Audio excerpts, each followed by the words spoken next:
कि राम जनकपुर में बड़ा भारी यज्ञ हो रहा है, तो हम लोग उसके दर्शन के लिए जा रहे हैं। विदेहराज नगरे जनकस्य महात्मनः, विदेहराज नगर में ये यज्ञ हो रहा है, महात्मा जनक कर रहे हैं।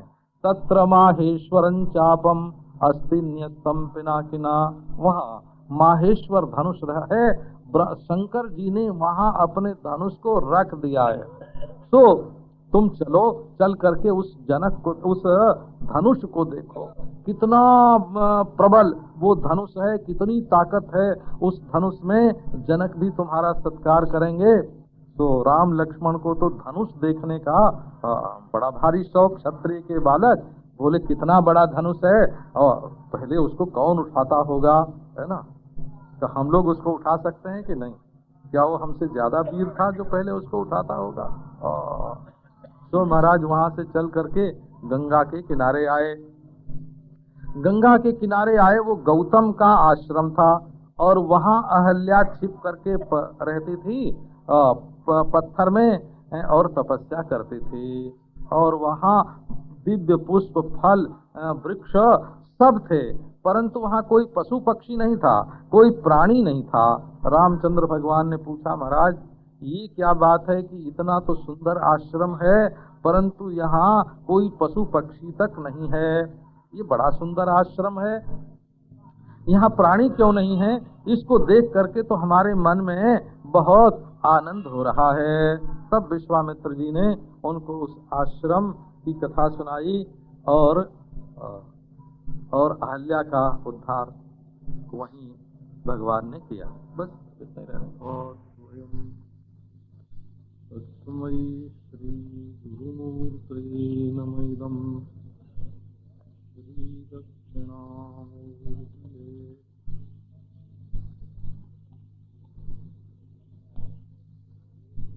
पूर्णानंददया दृशा विशदया सत्वत्प्रसादोदया ब्रह्मज्ञान विनोदया जनमनोमोदाय निषेदया विश्वप्रेम प्रकाशः समुदया विश्वप्रमोदोदया पूर्णानंददया मदीय मनसे कांचित् कणां यच्छतु।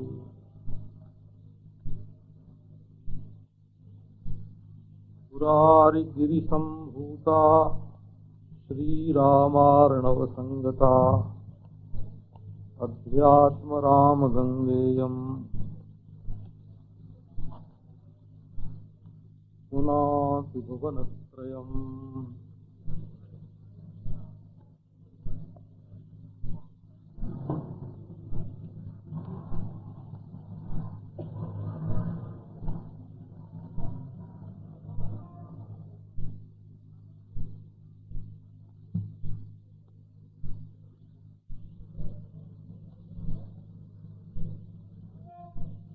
श्री राम लक्ष्मण विश्वामित्र जी के साथ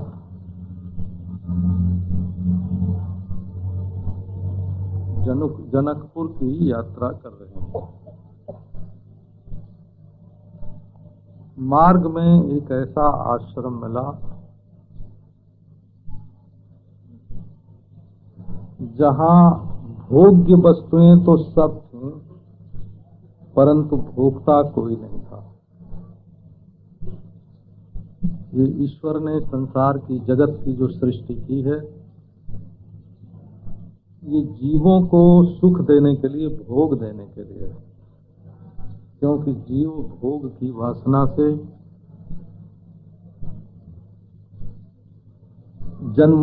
जन्मांतर ग्रहण करता है, तो उसकी वासनाओं की पूर्ति के लिए ही मानो भगवान ने ये जगत बना के रख दिया है।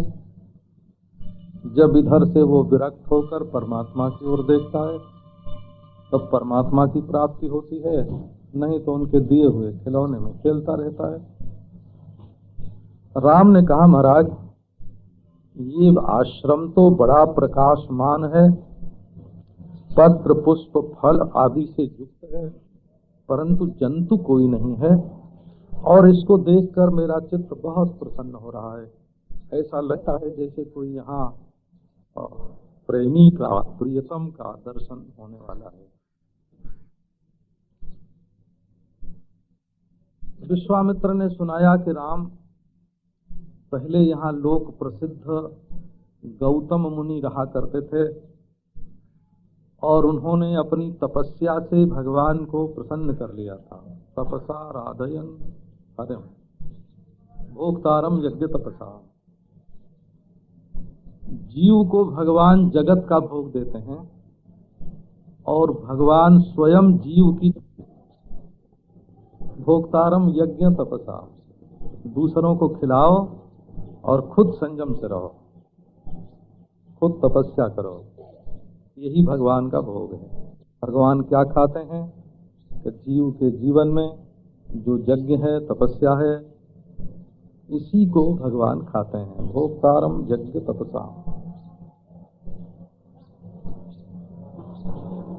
तपस्या के द्वारा उन्होंने भगवान की आराधना की, ब्रह्मा हुए उनके ऊपर प्रसन्न, और लोक सुंदरी कन्या अहल्या उनको दे दी। इतनी सुंदर थी कि दिन में दिखाई न पड़े। अहनी लियते थे, क्योंकि ब्रह्मचर्य से ब्रह्मा जी प्रसन्न थे। गौतम जी बड़े ब्रह्मचारी, और अहल्या उनकी शुश्रूषा परायणा। तो जहाँ पति बहुत तपस्वी, बहुत निवृत्ति परायण होता है, वहाँ पत्नी पर लोगों की नजर पड़ती है। दार्शनिक पति की पत्नी प्रायः उनसे संतुष्ट नहीं रहती हैं, तो दूसरे लोग उन पर दृष्टि डालते हैं। तो इंद्र बड़े ऐश्वर्यशाली भोगवान हैं। मुनि का वेश बना करके उन्होंने अहल्या का संग किया। उस समय गौतम घर में नहीं थे। जब गौतम लौट के आए और अपने ही वेश में इंद्र को निकलते देखा, तो गौतम जी को क्रोध आ गया, और उन्होंने कहा, तू कौन है, मेरा रूप धारण करके यहाँ आया। अब तो इंद्र उनके चरणों में गिर पड़े और बोले, मैं देवराज हूँ, परंतु काम का किंकर हो गया, अपने किंकर का किंकर हो गया। इंद्र का किंकर है काम, परंतु आज काम बस इंद्र ही काम के किंकर हो गए। हमारी आप रक्षा कीजिए, मैंने बहुत बुरा काम किया है, मेरा मन बिगड़ गया था। गौतम ने उन्हें शाप दे दिया कि अच्छा देखो, शाप भी क्या देते हैं, आप तो भगवान इंद्र हैं, एक भगवान है, अब सहस्त्र भगवान हो जाइए। माने आपके शरीर में स्त्री के गुह्य अंग के चिन्ह ही चिन्ह हो जाए, परंतु बोलने में सहस्त्र भगवान भव, वहां भी वाणी इनकी पवित्र है। देवराज को साप दे करके वो अपने आश्रम में प्रविष्ट हुए। देखा कि अहल्या पाप के कारण थर थर कांप रही हैं। बोले, दुष्टे, तेरा शील स्वभाव अच्छा नहीं है, इस शिला में तुम रहो, खाना पीना बंद, अच्छी सी तपस्या करो हजारों बरस तक। उसके बाद दाशरथी राम यहाँ आवेंगे, उनके चरणों का तुम्हें स्पर्श मिलेगा, तुम्हारा पाप मिट जाएगा। राम की तुम पूजा करना, परिक्रमा करना, नमस्कार करना, तब फिर मैं तुम्हारे पास आ जाऊंगा, और जैसे अब तुम मेरी सेवा शुश्रूषा करती हो वैसे आराम से करना। इसमें आप देखो, इंद्र को जो शाप दिया गौतम ने, वो अनिवर्तन शाप है, अपराध इंद्र का है, वो कभी लौट नहीं सकता। और अहल्या को पवित्र होने के लिए शाप तो दिया उन्होंने, परंतु उसके साथ इतना बड़ा वरदान दिया कि स्वयं भगवान की प्राप्ति हो जाए। तो स्वयं भगवान को प्राप्त कराना ये गौतम का शाप नहीं है, ये तो वरदान है। अब वही देखो, अहल्या अदृश्य होकर के इस आश्रम में रहती है और राम तुम्हारे चरणों की धूलि का स्पर्श चाहती है। बड़ी कठिन तपस्या कर रही है, उसको आप पवित्र कर दो। ये ब्रह्मा की पुत्री है। राम जी कुछ सकुचाते थे, उसको पांव से छूने। तब वशिष्ठ जी ने उनका हाथ पकड़ा। इत्युक्त्वा राघवम हस्ते गृहीत्वा मुनिपुंगवः। हाथ पकड़ के विश्वामित्र जी ले गए और जाके दिखाया, देखो ये पत्थर है, तुम पांव से इसको छुओ। तब विश्वामित्र जी की आज्ञा मानकर ब्रह्मा की पुत्री, गौतम की पत्नी, ब्राह्मणी, मैं क्षत्रिय रूप से प्रकट हुआ हूँ, तो इसको पांव से कैसे छूं, इस बात का संकोच था भगवान रामचंद्र के मन में। बड़े संकोची रामचंद्र। अब पांव से उन्होंने विश्वामित्र के आग्रह पर छू दिया। और जब अहल्या निकली शिला में से जो लीन थी, तो उसको देख करके रामो हमिति चाब्रवीत, बोले माता मैं राम हूँ, तुम्हें नमस्कार करता हूँ। ननामो राघवो हल्याम रामो हमिति चाब्रवीत। ये नहीं कि ये स्त्री है, ये पापनी है, ये मानुषी है, ये बात नहीं। पहले रामचंद्र ने नमस्कार किया अहल्या को और अपना नाम बताया कि मैं राम हूँ। अब जब उसने देखा कि पीताम्बरधारी, चतुर्भुज, शंख चक्र गदाधारी, धनुर्बाणधारी राम स्वयं विष्णु राम होकर के प्रकट हुए हैं, लक्ष्मण हैं और उनके मुखार बिंद पर मुस्कान है, कमल के समान नेत्र है, 10 दिशाएं उनके प्रकाश से दीप्त हो रही हैं। अब तो आनंद के कारण उसकी आंखें फटी की फटी रह गईं। गौतम की बात याद आई, देखो हमारे पतिदेव ने क्या वरदान हमको दिया, ज्ञात्वा नारायणम वरम संपूज्य विधिवद रामम अर्घ्यादिभिरनिंदिता। उसने तो अर्घ्यादि के द्वारा भगवान की पूजा की। शंकर भगवान कहते हैं ये अहल्या अनिंदिता है, इसके अंदर कोई निंदा की बात है ही नहीं, इसके अंदर कोई दोष है ही नहीं। अब तो उसने पूजा की, आंखों में उसके आंसू हैं, दंडवत प्रणाम कर रही है और उठ करके रोमांच से भरी हुई गदगद वाणी से राम की स्तुति करने लगी अहल्या। अहो कृतार्थास्मि। राम अध्यात्म रामायण में जो बहुत बढ़िया बढ़िया स्तुति हैं, उनमें से एक स्तुति ये भी उत्तम है। हे जगन्निवास, आश्चर्य है, मैं कृतार्थ हो गई। आपके चरण कमल की रज की एक कणिका मुझे छू गई। शंकर आदि के लिए भी जो दुर्लभ है, ब्रह्मा के लिए जो दुर्लभ है, बड़े बड़े महात्मा लोग जिसको ढूंढते रहते हैं, वो चरणों की रज मुझे प्राप्त हुई। राम तुम्हारी लीला आश्चर्यजनक है। तुम मनुष्य बनकर सृष्टि को मोहित कर रहे हो, चरण आदि से रहित होके भी चलते हो और आनंदमय होकर के भी माया फैलाते हो। आपके चरण पंकज पराग से पवित्र गात्रा भागीरथी, गंगा जी, शंकर, ब्रह्मा आदि को पवित्र करती हैं। वही आप आकर हमारी आंखों के सामने खड़े हैं। अपने भागधेय का मैं क्या वर्णन करूं। जो नारायण ये मनुजाकृति, मनुष्य के रूप में साक्षात नारायण, आत्मा के रूप में परब्रह्म परमात्मा का साक्षात्कार महात्मा लोग करते हैं। कई लोग ध्यान में परमात्मा का साक्षात्कार करते हैं। ध्यान में पूजा करना दूसरी बात है, आत्मा के रूप में अनुभव करना दूसरी बात है। अंतर्यामी के रूप में परमेश्वर का अनुभव करके शरणागत हो जाना, बिना अंतर्यामी के अनुभव के शरणागति नहीं होती है। अंतर्यामी की अनुभूति ही शरणागति है और आत्म रूप से साक्षात्कार ही ब्रह्मानुभूति है।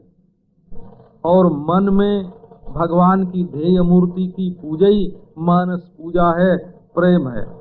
परंतु वो राम जो मनुष्य के रूप में प्रकट हो गए हैं, मैं तो बस रामाभिधेयम रमणीय देहिनम, रामाभिधेय जिनका नाम राम है, जिनका सर्वांग परम सुंदर है, धनुर्धारी पद्म विशाल लोचन है, मैं तो बस उन्हीं का भजन करती हूँ। इनके चरण कमल की धूल वेदों के लिए भी ढूंढने की वस्तु है। यत्पाद पंकज रजः श्रुतिभिर्विमृग्यं जन्नाभि पंकज भवः कमलासनश्च यन्नाम सार रसिको भगवान पुरारिः तम रामचंद्र मनीषम हृदय भावयामि। श्रुतियां जिनके चरण कमल की रज ढूंढती रहती हैं, जिनके नाभि कमल से ब्रह्मा की उत्पत्ति हुई, भगवान शंकर जिनके नाम का अभ्यास करते रहते हैं, रसिक हैं जिनके नाम के, उन रामचंद्र की मैं अपने हृदय में भावना करती हूँ। ब्रह्मलोक में नारद आदि शंकर आदि जिनके चरित्र का गान करते हैं और उनकी आंखों से झर झर झर झर आंसू की धारा बहती रहती है। स्वयं बागीश्वरी सरस्वती देवी की आंखों से आनंद के आंसू गिरते हैं और उनके वक्षस्थल उससे सिंचते रहते हैं। आनंद जाश्रु परिषिक्त कुचाग्र सीमा बागीश्वरी च तमहम शरणम प्रपद्ये। मैं उन्हीं की शरण में हूँ। वही परमात्मा पुरुष, पुराण पुरुष स्वयं ज्योति माया से मनुष्य के समान बन करके विचरण कर रहे हैं। ये दूसरों पर अनुग्रह करने के लिए। राम क्या है? परानुग्रह है, मूर्तिमान परानुग्रह है। दूसरों का भला करने के लिए ही राम के रूप में वो प्रकट हैं। वही ब्रह्मा विष्णु महेश तीनों बनते हैं और इन्हीं के वक्षस्थल पर लक्ष्मी का निवास है। इन्होंने ही बलि के यज्ञ में एक पांव से तीनों जगत को नाप लिया था। जगत के आदि तुम हो और जगत रूप तुम हो और जगत के आश्रय तुम हो और सब में रहकर सबसे निराले तुम हो। जगताम आदिभूतस्त्वम जगत्वम जगदाश्रयः सर्वभूतेष्व संयुक्त एको भाति भवान परः। आप ओंकार के वाच्यार्थ हैं और वाणी के अविषय हैं और आप ही वाच्य हैं और आप ही वाचक हैं। जब इनमें से एक बात को आदमी पकड़ लेता है तो तब वो ईश्वर के स्वरूप को ठीक ठीक नहीं पकड़ लेता। वो अपने ध्यान के लिए चाहे कुछ भी पकड़ ले, परंतु वाच्य भी वही और वाचक भी वही, शब्द भी वही और शब्दार्थ भी वही, और जगत भी वही और जगत से परे भी वही, और वाणी के ओंकार के वाच्य भी वही और वाणी के अविषय भी वही। कार्य कारण कर्तृत्व फल साधन भेदतः एको विभासि रामत्वम मायया बहुरूपया। कार्य के रूप में ये जो घट पट स्त्री पुरुष आदि दिखाई पड़ते हैं, ये कार्य हैं वो, और पंचभूत से लेकर प्रकृति तक कारण है और कर्ता है और कर्म का फल है और उन फलों की प्राप्ति के लिए साधन है। इन सब के रूप में एक ही राम भास रहा है। दिखाई पड़ती हैं चीजें दूसरी और देखने वाला बन जाता है। दूसरे को पापी देखता है और खुद पापी हो जाता है। यही माया का खेल है। माया का खेल ही इतना है कि आदमी दूसरे को पापी देखेगा, वो पापी हो कि नहीं भगवान जाने। जो दूसरे को पापी देखेगा वो पापी हो जाएगा। यही माया की ऐसी लीला है कि मनुष्य जल्दी उसमें पार नहीं पाता है। जिनकी बुद्धि माया में ही मोहित हो गई है वो परमात्मा को नहीं जानते हैं, वे राम को मनुष्य मानते हैं। राम तो आकाश के समान है, सर्वत्र, बाहर भी वही भीतर भी वही, निर्मल असंग अचल नित्य शुद्ध बुद्ध मुक्त सत अव्यय। अहल्या ने कहा मैं क्या जानूं महाराज आप कैसे हैं, मैं तो बस सैकड़ों बार आपको नमस्कार करती हूँ। जहाँ कहीं भी मैं रहूं आपके चरण कमलों में मेरी भक्ति बनी रहे। हे भक्तवत्सल, हे पुरुषाध्यक्ष, मैं आपके चरणों में नमस्कार करती हूँ। हे ऋषिकेश, हे नारायण, आपको नमस्कार है। भव भय हरमेकम भानुकोटि प्रकाशम करधृत सरचापम कालमेघावभासम कनकरुचिर वस्त्रम रत्नवत् कुंडलाढ्यम कमल विशद नेत्रम सानुजम राममीदे। लक्ष्मण सहित राम की मैं स्तुति करती हूँ। इसी से संसार भय की निवृत्ति होती है। कोटि कोटि सूर्य के समान प्रकाश है, हाथ में धनुष बाण है, काले मेघ के समान शरीर की शोभा है, पीतांबर धारण किए हुए हैं, रत्नों से युक्त कुंडल कान में। इस तरह उसने स्तुति की, परिक्रमा की, प्रणाम किया। अब तुरंत गौतम जी महाराज से उसकी भेंट हो गई। गौतम जी उसी समय आ गए, ऐसा वर्णन वाल्मीकि रामायण में है। ये अहल्या का स्तोत्र जो प्रेम से पढ़ता है वो सारे पापों से मुक्त हो जाता है और परब्रह्म का अधिगम उसको प्राप्त होता है। परमात्मा के अनुग्रह के सामने कोई मनुष्य छोटा नहीं होता है, न पापी होता है, न तापी होता है। वो तो जिसको परमात्मा की कृपा अनुग्रह जिसको दिखाई नहीं पड़ता, उस अंधे को ही दुनिया में बुराई बुराई दिखती है। वो अंधा है जिसको न परमात्मा दिखे, न परमात्मा की कृपा दिखे, न परमात्मा की लीला दिखे, न परमात्मा का रूप दिखे, तो उसी को ये दुनिया बुरी दिखती है। तो सारा पाप महाराज निवृत्त हो जाए इस स्तुति के पाठ से। यदि कोई सकाम भाव से भी इसका पाठ करे, राम का ख्याल करते हुए, तो 1 वर्ष में ही बंध्या को भी इससे पुत्र हो सकता है, सारी कामनाएं पूरी हो सकती हैं। ऐसा रामचंद्र का प्रसाद। ब्रह्मघ्नो गुरुतल्प गोपी पुरुषः तेयी सुरापोपि बा मातृभ्रातृभिहिंसकोऽपि सततं भोगैक बद्धातुरः नित्यं स्तोत्रमिदं जपन् रघुपतिं भक्त्या हृदयस्थं स्मरन् ध्यायन् मुक्तिमुपैति किं पुनरसौ स्वाचार युक्तो नरः। असल में जो अपने कर्म से ही पार होने के योग्य हैं, उनके लिए तो कुछ बहुत जरूरत होती भी नहीं। अपने कर्म से जो उतरेंगे पार, तो पे हम करतार, करतार तुम काहे के। तो जो लोग स्वयं अपने साधन से, भजन से इस भवसागर के पार जा सकते हैं, उनके लिए तो और साधनों की उतनी जरूरत नहीं होती है।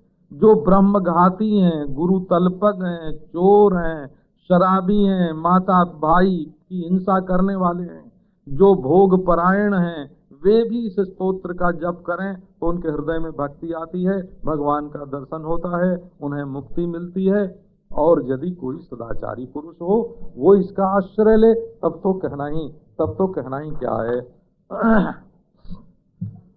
अब विश्वामित्र जी ने कहा कि राम लक्ष्मण आओ, अब जनकपुरी की ओर हम लोग चलें और वहां चलकर यज्ञ देख लो और उसके बाद अयोध्या जाना।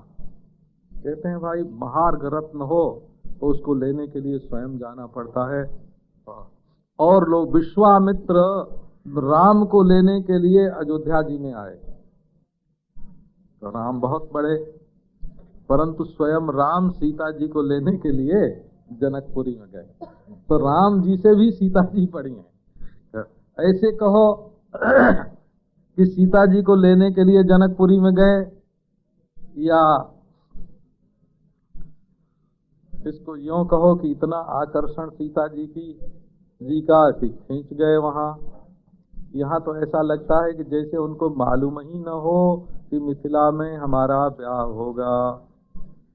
विश्वामित्र जी ने कह दिया चलो वहां यज्ञ देख करके लौट आना। इसके बाद गंगा जी के तट पर गए। गंगा जी के तट पर गए तो नाविक ने, मल्लाह ने मना कर दिया। उसने कहा हम तुमको अपनी नाव पर नहीं चढ़ावेंगे। ये गोस्वामी तुलसीदास जी महाराज ने इस प्रसंग को वनगमन में जोड़ा है, वनगमन के प्रसंग में। लेकिन ये अहल्या के उद्धार का जो प्रसंग है वो तत्काल है, तत्काल होने के कारण यहाँ ये बहुत बढ़िया जुड़ जाता है कि अहल्या का उद्धार करके गए गंगा जी के तट पर, और नाविक ने कह दिया कि नहीं नहीं, हम ऐसे नहीं चढ़ाने वाले हैं, तुम्हारा पांव पहले धो लेंगे।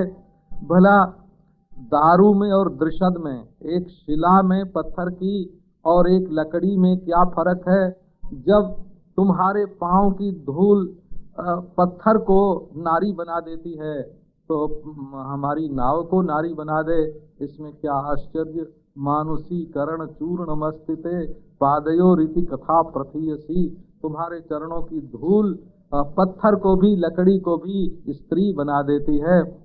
तो तुम्हारे चरण में जो धूल लगी है उसको पहले मैं धोऊंगा, बाद में दूसरे किनारे पर ले जाऊंगा। और यदि कहीं हमारी ये नाव युवती स्त्री हो गई तो तुम्हारे पांव का की धूल लगने से तो हमारे कुटुंब का तो सारा रोजगार ही नष्ट हो जाएगा। स्याच्चेद विभो विद्धि कुटुंब हानि। ये तत्काल अहल्या के उद्धार की कथा अभी अभी उसने कथा आगे पहुंच गई और भगवान राम पीछे थे और उसने सुन लिया। इत्युक्त्वा क्षालितौ पादौ परम तीरम ततो गता। हमको एक महात्मा ने ऐसे सुनाया था कि जब रामचंद्र भगवान जाके दंडकारण्य में रहने लगे तो इनके साथ जानकी जी थी, वो फल फूल तैयार कर देती थी, भोजन भाजन पका देती थी, और लक्ष्मण जी ला के सेवा करते थे, ले आते थे सब। रामचंद्र भगवान आराम से खाते थे। तो सब ऋषियों के मन में ऐसी इच्छा उदय हुई कि देखो अकेले अकेले हम लोग भजन करते हैं तो फल फूल ले आओ, अपने आप रसोई बनाओ, खाओ। भजन में बड़ी बाधा पड़ती है। हम लोगों के घर में भी एक एक स्त्री रहे और बना के खिलावे तो बहुत मजा आएगा। तब तो हम लोग खूब बेफिक्र होके भजन करेंगे।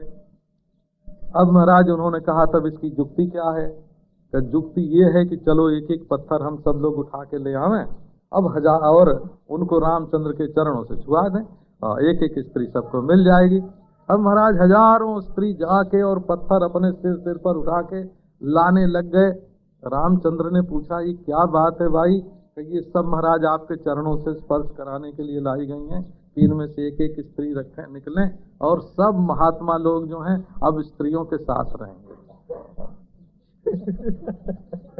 तो रामचंद्र ने कहा कि बाबा ये तो बड़ी गड़बड़ हुई, हम तो आश्रम वर्णाश्रम धर्म की मर्यादा की स्थापना करने के लिए आए और इधर आश्रम मर्यादा का तो लोप ही हो जाएगा, कोई साधु ही नहीं रहेगा।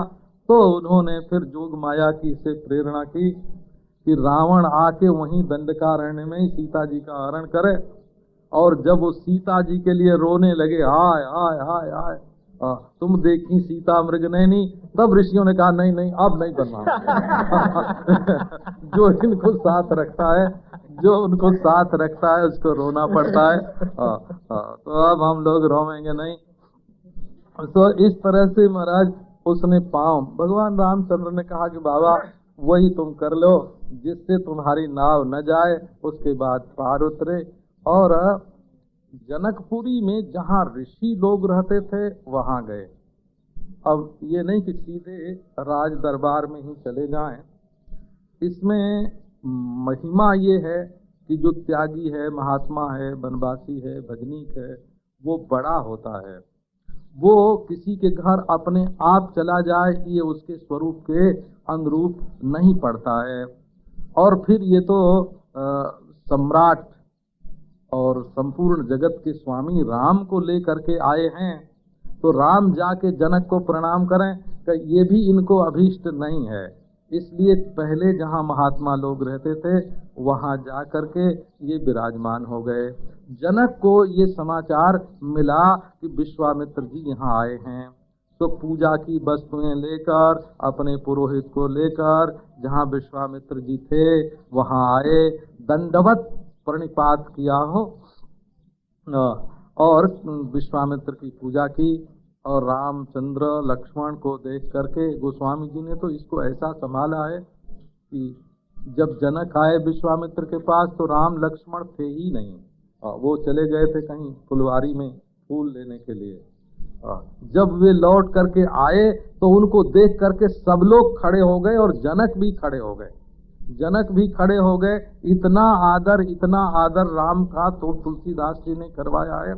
अब तो जनक जी ने पूछा कि महाराज ये सर्व लक्षण संयुक्त जिनकी अंग कांति से दिशाएं प्रकाशित हो रही चंद्रमा सूरज के समान, ये हैं कौन? ये तो देवता के पुत्र मालूम पड़ते हैं, नर शार्दूल। इनको देखकर मेरे मन में ऐसी प्रसन्नता होती है जैसे नर नारायण ही ये प्रकट हो गए हों। गोस्वामी जी ने तो जनक जी को ब्रह्मज्ञानी करके, कि जनक जी तो ब्रह्मज्ञानी हैं, उनका मन भी राम पर मुग्ध हो गया। इससे राम की महिमा बताई है। सहज विराग रूप मन मोरा, थकित होत जिमि चंद चकोरा, इन्हीं बिलोकत अति अनुरागा, बरबस ब्रह्म सुख ही मन त्यागा। ब्रह्म तो अपने घर का है, उसका आनंद लो कि मत लो तो अपना स्वरूप ही है। नहीं लो तब भी वो है और लो तब भी वो है। अब इनका आनंद ले लो बाबा। तो महाराज मुनि ने बताया ये दशरथ जी के पुत्र हैं राम लक्ष्मण। और ये तो नहीं कहा कि ये परमेश्वर हैं, लेकिन ऐसा वर्णन किया उनका कि ये मेरे यज्ञ की रक्षा के लिए मेरे लाने पर अयोध्या जी से हमारे आश्रम में आए। वहाँ तुम जानते हो ना ताड़का को कैसी विश्वघातिनी थी, उसको एक बाण से इन्होंने मारा। और ये भी बताया कि मैं नोदिता नोदितो मेति विक्रमा, अपने आप नहीं मारा। नहीं तो ये शंका होगी स्त्री को क्यों मारा, मेरी प्रेरणा से मारा। और इसके बाद मेरे आश्रम पर आकर सुबाहुवादी जो यज्ञ हिंसक थे उनको मार दिया, मारीच को समुद्र में डाल दिया और गंगा के तट पर गौतम के आश्रम में आए। और वहाँ गौतम की पत्नी जो शिला रूप हो गई थी उसको अपने चरण कमल के स्पर्श से मनुष्य रूपिणी बना दिया। पुरोहित का भला राम जी ने पहले ही कर दिया है। ये जो जनक जी के पुरोहित थे सतानंद जी, इनकी माँ ही थी अहल्या, पत्थर हो गई थी। तो अब देखो जहाँ विवाह करना हो वहाँ जो पुरोहित होते हैं शास्त्री होते हैं वो पक्ष में होने चाहिए ना। तो सतानंद जी तो बड़े ही कृतज्ञ हैं, बोले हमारी माँ का उद्धार कर दिया इन्होंने, तो हम एक विवाह हम विवाह जरूर करावेंगे। ऐसी महाराज अहल्या की बात भी विश्वामित्र जी ने खुले में कह दी और उसने सम्यक पूजा की। तुम्हारे घर में ये आए हैं माहेश्वर धनुष का, शिव जी के धनुष का दर्शन करने के लिए। बड़े बड़े राजा लोग आकर उसका दर्शन करते हैं और उसकी पूजा करते हैं, ये इन्होंने सुना है। तो आप शिव जी का धनुष इनको दिखाइए। देख करके ये अयोध्या चले जाएंगे, क्योंकि अब अपने पिता से मिलना चाहते हैं। ये नहीं कि धनुष तोड़वा दो कि ब्याह कर दो, ऐसे कुछ नहीं कहा विश्वामित्र जी ने। बोलने की भी तो मन में सब है। राम भी जानते हैं ब्याह होगा, विश्वामित्र भी जानते हैं ब्याह होगा, पर बोले नहीं नहीं ये तो सिर्फ धनुष का दर्शन करेंगे, बड़े कौतूहल से आए हैं और फिर चले जाएंगे।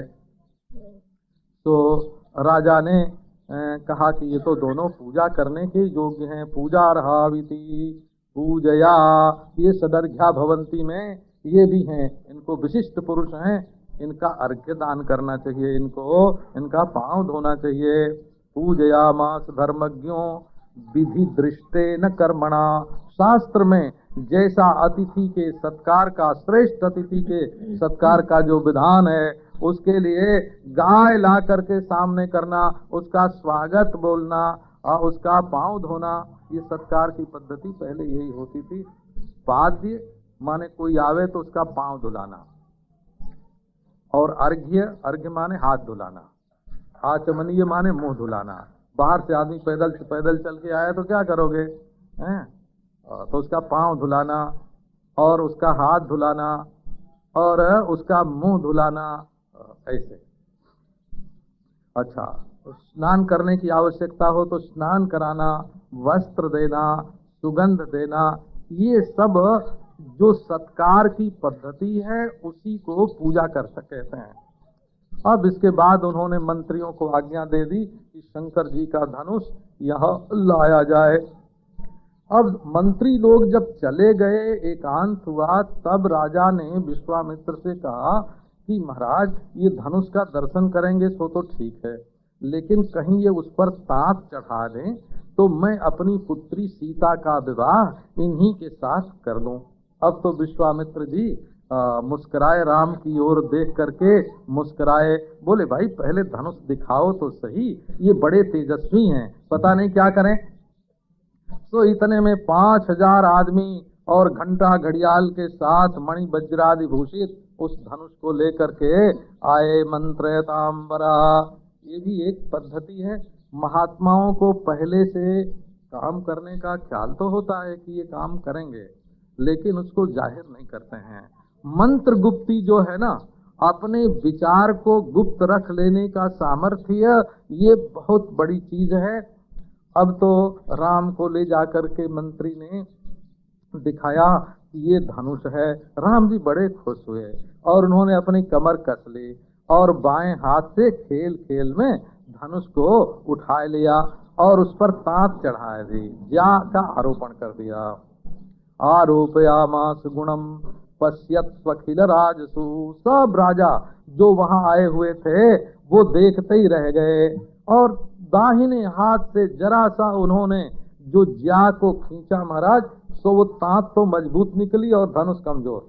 तांत खींची और धनुष टूट गया। ये देखो क्या लीला है कि वो जो तांत उस पर इन्होंने चढ़ाई, ज्या बोलते हैं, वो तो मजबूत निकली और धनुष बिल्कुल कमजोर निकला, टूट गया। सारे नारायण दिशाओं में आवाज फैल गई, उसकी दिशा विदिशा स्वर्ग मर्त्य, बड़ा अद्भुत। देवता लोग आज आश्चर्यचकित हो गए और पुष्पों की वर्षा करने लगे, दुंदुभियां बजने लगी, अप्सराएं नाचने लगी। धनुष तो टूट करके 2 टूक हो गया। अब जनक ने श्री रामचंद्र को अपने हृदय से लगाया। सीता की माताओं को बड़ा विस्मय हुआ कि ये नन्हा सा बालक कितना सुकुमार और ये कैसे धनुष को तोड़ता है। सो सीता जी स्वर्णमयी माला लेकर के, दाहिने हाथ में स्वर्णमयी माला लेकर आई। उनके चेहरे पर मुस्कान थी, सोने की तरह वो स्वयं चमक रही थी, सर्वाभरण से भूषित थी, मोतियों की लड़ी पहने हुए थी और उनके कानों में आभूषण, उनके चरणों में नूपुर, सुंदर वस्त्र से ढका हुआ उनका शरीर, वस्त्रांतर व्यंजित स्तनी। ये भी वर्णन किया कि उनकी जवानी अब आने वाली है, क्योंकि कपड़े के भीतर से उनकी छाती जो है उसकी ऊंचाई दिख रही है। तो उन्होंने आकर के रामचंद्र के ऊपर माला फेंक दी। रामस्योपरि निक्षिप्य स्मयमानमुदं जजऊ। एक ऐसे जैसे साधारण रूप से चलती हुई आई, मुस्कुराती हुई और लो, और माला दोनों हाथ से उनके गले में डाली और मुस्कुराती हुई झट वहां से निकल गई। ये नहीं कि कोई बहुत बढ़िया गंभीर मुंह बना के, नहीं, बच्चे की तरह आई, जैसे उनकी उम्र छोटी है ये जाहिर होती थी हो। अब तो सब राजदाराओं ने ये अलौकिक दृश्य देखा और बड़ा आनंद हुआ उनको। राजा सर्वशास्त्र विशारद, उन्होंने कहा कि महाराज अब तो विवाह होना ही चाहिए, जल्दी पत्र भेजा जाए और राजा दशरथ अपने पुत्रों के साथ यहाँ पधारें, कुमार अपनी पत्नियों के साथ आवें, मंत्रियों के साथ आवें। विवाह में स्त्रियां भी जाती थी वो बारात में, इसका अर्थ ये है। विवाहार्थम कुमाराणाम सदारह सह मंत्री भी। सो तुरंत दूत भेजे गए और वे पहुंच गए अयोध्या में और वहां राम के कल्याण का निवेदन किया। राम श्रेयो निवेदयन। दक्षिण में तो विवाह के लिए कल्याण शब्द प्रचलित है। जैसे हम लोगों के यहाँ विवाह बोलते हैं, मंगल बोलते हैं, जैसे वैसे वहां उसको कल्याण बोलते हैं। जानकी कल्याणम नाम की एक पुस्तक है, जानकी कल्याणम, बहुत बढ़िया नाटक है, मैसूर से पहले प्रकाशित हुआ था। नाटक का नाम राम कल्याणम है। तो जानकी कल्याणम, जानकी कल्याणम। अब तो दशरथ को बड़ा ही प्रसन्न हुआ और प्रसाद हुआ, बड़ी खुशी हुई और उन्होंने तुरंत मंत्रियों का जल्दी करो सब के सब मिथिला के लिए चलें और रथ आओ, आज ही निकल चलें। वशिष्ठ जी सबसे आगे आगे चलें और अग्नियां भी चलें, जिनका अग्निहोत्र होता है अग्नि को भी ले करके चलना। भागवत में ऐसे प्रसंग कई हैं कि जब कोई महात्मा आता है तो उनका स्वागत सत्कार करने के लिए न केवल गुरु पुरोहित के साथ राजा लोग जाते हैं, बल्कि सहाग्नयः अग्नि के साथ जाते हैं। माने अग्नि के जो कुंड होते थे वे अचल नहीं होते थे, ऐसे कुंड होते थे जिनको उठाकर स्वागत के लिए ले जाया जा सके। ऐसे अग्निहोत्र साथ साथ चलते थे महात्माओं के अग्निहोत्र, क्योंकि रोज हवन करने की आवश्यकता पड़ती थी। तो राम की माताएं भी चलें और सेना चले, रथ चले। अब तो जो जनक को मालूम हुआ कि दशरथ जी की बारात आ रही है, बीच का वर्णन नहीं किया हो, ये तो थोड़ा वर्णन है ना, बहुत संक्षेप में वर्णन है। अब वहाँ सतानंद पुरोहित जी के साथ जनक ने सबका बड़ा भारी सत्कार किया। राम लक्ष्मण ने आकर दशरथ के चरणों की वंदना की। दशरथ ने राम से कहा, बेटा देखो आज कैसा मंगल का दिन है, सुख का दिन है कि तुम्हें मैं बहुत प्रसन्न, खिले हुए कमल के समान तुम्हारे मुख का दर्शन कर रहा हूँ। ये सब जो मेरा भला हुआ है, मुनेर अनुग्रहात् सर्वम संपन्नम मम शोभनम, ये मुनि का अनुग्रह ही है कि मेरा सब शुभ हो गया। और राम को अपने हृदय से लगा लिया, उनकी आंखों से आंसू की धारा बहने लगी। महान हर्ष से आविष्ट हो गए थे, जैसे वे ब्रह्मानंद में पहुंच गए हों। इसके बाद जनक ने सबको बहुत अच्छी जगह ठहराया और पत्नी के साथ, पुत्र के साथ, सर्व भोग जहां मिल सके ऐसे स्थान में उनको ठहराया गया। उसके बाद शुभ दिन आया। सुबह सुबह दिने लगने सुमुहूर्ते रघुत्तम, अच्छा दिन, अच्छा लगन, अच्छा मुहूर्त, उसमें भाइयों के साथ रामचंद्र भगवान बुलाए गए, लाए गए और बड़े भारी मंडप में, जिसमें सुंदर तोरण लगे हुए थे, रत्नों के स्तंभ थे और सब शोभा जिसमें थी उसमें वेद के जानने वाले विद्वानों ने, उन विद्वानों को भी महाराज वेद विद भी सुसंबाधे ब्राह्मणै स्वर्ण भूषितै, ब्राह्मणों को भी सोने से सजाया गया था। स्वर्ण भूषित ब्राह्मणों के द्वारा, जो कि वेद वेदता थे, भरा हुआ था वो मंडप। सुसंवादे माने भरा हुआ था, एक दो ब्राह्मण नहीं थे, ब्राह्मणों की भीड़ थी और सधवा स्त्रियां वस्त्राभूषण धारण करके चारों ओर भरी हुई थीं। बाजे गाजे बज रहे थे, नाच हो रहे थे। स्वर्ण के पीढ़े पर रामचंद्र भगवान बैठे। वशिष्ठ, कौशिक, इनका भी सतानंद ने क्रम से पूजा किया। दोनों राम के अगल बगल बैठ गए। अग्नि प्रज्वलित हुई विधि पूर्वक और सीता जी लाई गईं। शोभाढ्या सीता नाना रत्न विभूषित, और पत्नी के साथ राजा जनक भी आए राम के पास। उन्होंने राम के पांव धोए। वैवाह जो होता है, विवाह वर जिसका विवाह होने वाला होता है, उसका भी पांव धोना चाहिए, ऐसा शास्त्र में वर्णन है। पादौ प्रक्षाल्य विधिवत तदपो मूर्धन्य धारयत, उस जल को जनक जी ने अपने सिर पर धारण किया पांव धो करके। ये भी एक वैदिक संस्कार, वैदिक परंपरा के अंतर्गत आता है, क्योंकि दूल्हे को मनुष्य नहीं मानते हैं, दूल्हा तो साक्षात नारायण का स्वरूप है। श्रीधर रूपिणे तो भ्यम वराय, श्रीधर श्री रूपिणी लक्ष्मी रूपिणी इमाम कन्याम, ऐसे संकल्प करते हैं। अब ये तो वो जल है जिसको शंकर जी ने, ब्रह्मा जी ने अपने सिर पर धारण किया, बड़े बड़े ऋषि मुनि धारण करते हैं। वो जल आज जनक जी ने स्वयं अपने हाथों से भगवान के चरणारविंद को धो करके धारण किया। अब इसके बाद हाथ में सीता जी का हाथ ले लिया। ये इससे जो लोग इस तरह का वर्णन करने से वैदिक संस्कृति में विवाह कैसे किया जाता है, इसकी परंपरा जो है तो वो मालूम पड़ती है। हाथ में अक्षत है, जल है, सीता जी का हाथ है और पाणी ग्रहण के विधान से जैसा विवाह का विधान है शास्त्र में, वैसे उन्होंने कन्या दान किया। रामाय प्रददौ प्रीतिया पाणिग्रह विधानतः।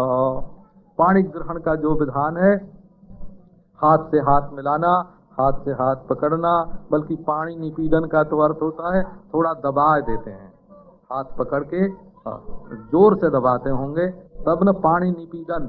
पाणी निपीडन हो तो तुरंत मन जाग गया, सजग हो गया, दबाने की वाले की ओर दृष्टि चली गई, अरे ऐसे कैसे दबाते हो। रामचंद्र ने सीता जी का हाथ दबाया तो उनका तो बड़ा सुकुमार हाथ, झट वो तन गई और उनकी ओर देखा इतने जोर से, उन्होंने भी दबा दिया कि लो हम भी दबाते हैं। ये प्रेम जो है नारायण, इस तरह प्रेम प्रकट हुआ। अब तो बड़ा भारी आनंद हुआ। दीयते में सुता तुभ्यम प्रीतो भव रघुत्तम इति प्रीतेन मनसा सीताम राम करे रूपयन। मैं तुम्हें अपनी लड़की देता हूँ, पुत्री का दान करता हूँ, तुम हमेशा आनंद में रहना, ऐसा आशीर्वाद जनक जी ने दिया राम के हाथों में लड़की देकर। अब बड़ा आनंद हुआ जनक जी को। ये कन्यादान तक की प्रक्रिया दूसरी होती है और विवाह की प्रक्रिया दूसरी होती है। कन्यादान तो पिता अपनी पुत्री वर के हाथों में समर्पित कर देता है। अब उसके बाद वर की ओर से जो कर्मकांड होता है पाणी ग्रहण का, वो दूसरा है। उसमें अग्नि साक्षिक, अग्नि में हवन होता है, लाजा होम होता है, उसमें और भी अनेक प्रकार की विधि विधान होते हैं। ऐसे बढ़िया बढ़िया मंत्र हैं, कभी उनका कोई अनुसंधान करे। देखो एक मंत्र है, वर वधू के कंधे पर हाथ रख के, दाहिने होती है वधू तो वो दाहिने कंधे पर हाथ रखता है और उसके बाद वो हाथ कन्या के